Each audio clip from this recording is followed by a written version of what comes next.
acceptable for him. All right. Mr. Richard and Kylie are looking at number 80. We're going to find... And Ben. We're going to find some derivatives of complex functions.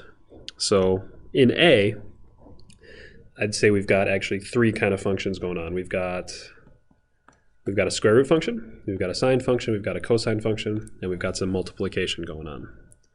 So the first thing we're going to derive is our square root function. The derivative of square root function is 1/2 whatever it was to the negative 1/2. We definitely have that move. So when we do that, we're just going to write 1/2. It was sine of x times the cosine of x to the negative 1/2. So we've got part of our derivative done. But now that we've got the chain rule move, we've got to derive what's inside. So I'm going to do that separately. I have to derive sine of x times the cosine of x. When I say times, that means I've got a product rule. So I've got to derive them both separately.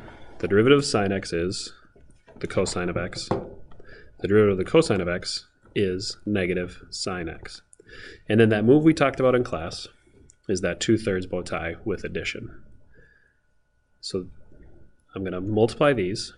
So sine of x times negative sine of x is going to be negative sine squared of x plus the cosine of x times the cosine of x. So plus cosine squared x. So that's the derivative of the inside. So all I do is stick that on the back. My chain rule says put it on the back. Negative sine squared x plus cosine squared x. So that is my final answer. There's really not much simplifying I could do. Maybe put the negative exponent on the bottom and then with the 2. But as far as actual calculus is concerned, that's an acceptable answer right there. So we did the derivative of the square root. Then we did, and remember, that inside the square root never changed. It was this, it stayed just the same. Then we derived that and multiplied it on the end of it, and that is our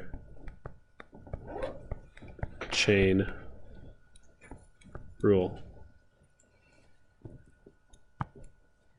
All right, looking at part B, what have we got going on here? We have the square root of x times the sine of x cubed. So the first thing I have going on is a multiplication, which means we've got a product rule. And the product rule is a times b. I derive a, I derive b, and I do a times the derivative of b plus the derivative of a times b. That's my product rule. So I'm going to derive the square root of x. The derivative of that is 1/2 x to the negative 1/2. I'm going to derive the sine of x cubed. The derivative of sine is cosine. And now I've got that. What do I got going on here? I've got my chain rule going on. Because the of part wasn't just an x now, it was an x cubed. So the derivative of x cubed is 3x squared using the power rule. And then I do this right here. So the first function, square root of x, times the derivative of the second function, cosine of x cubed times 3x squared, plus the derivative of the first function, which is 1/2 x to the negative 1/2, times just straight up the second function, the sine of x cubed.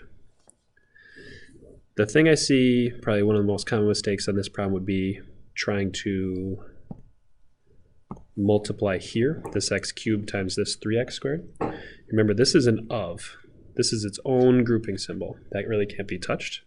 This 3x squared could be put into the front. A lot of times you'll see that, like 3x squared times the square root of x times the cosine of x cubed. And actually, if you called that x to the 1/2, we could do the same base and add some exponents. But as far as the sake of this problem goes, this is definitely enough simplifying right here. So we had a product rule, and inside the product rule, the second one had a chain rule. we could have had another chain rule here had this been anything but x, like a 2x. We could have had to derive that to a 2. Nice and easy, slow practice.